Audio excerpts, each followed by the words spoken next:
Hi friends, இன்னைக்கு என்ன recipe பார்க்க போறோம்னா ஒரு ஹெல்த்தியான கீரை ரெசிபி தான் பார்க்க போகிறோம். மறக்காம நம்ம செலின் சமையல் சேனலை சப்ஸ்கிரைப் பண்ணிருங்க.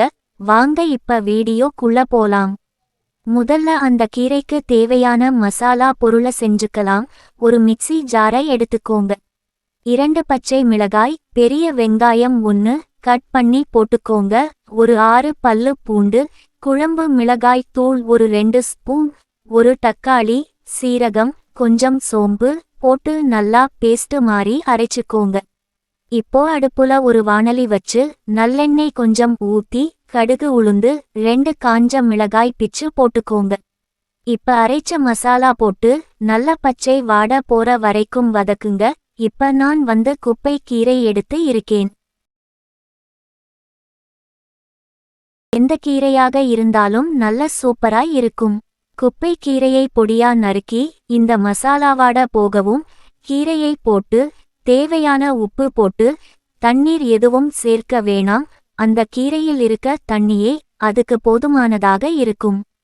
கீரையும் மசாலாவும்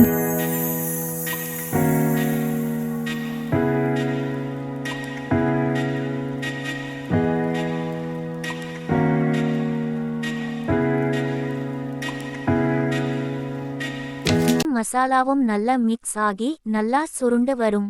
நம்ம கிண்டும்போது சட்டில ஒட்டாம வரும். அதுவரை நம்ம கிளறிட்டே இருந்தா நல்லா செம டேஸ்டா இருக்கும். வெறும் சாதம் போட்டு இந்த தொக்கு வச்சு சாப்பிட்டாலே போதும். குழம்பு எதுவும் தேவைப்படாது. உங்களுக்கு இவ்வளவு தூரம் வேண்டாம், கொஞ்சம் முன்னாடியே எடுக்கணும்னா எடுத்துக்கலாம். சூப்பரான கீரை தொக்கு ரெடி ஆயிடுச்சு. கண்டிப்பா நீங்களும் ட்ரை பண்ணி பாருங்க. அடுத்த ஒரு ரெசிபில சந்திக்கிறேன். டாட்டா பாய். நான் உங்கள் செலின். இந்த வீடியோ பிடித்திருந்தால் லைக் பண்ணுங்க, ஷேர் பண்ணுங்க, மறக்காம சப்ஸ்கிரைப் பண்ணுங்க. தேங்க்ஸ் ஃபார் வாட்சிங்.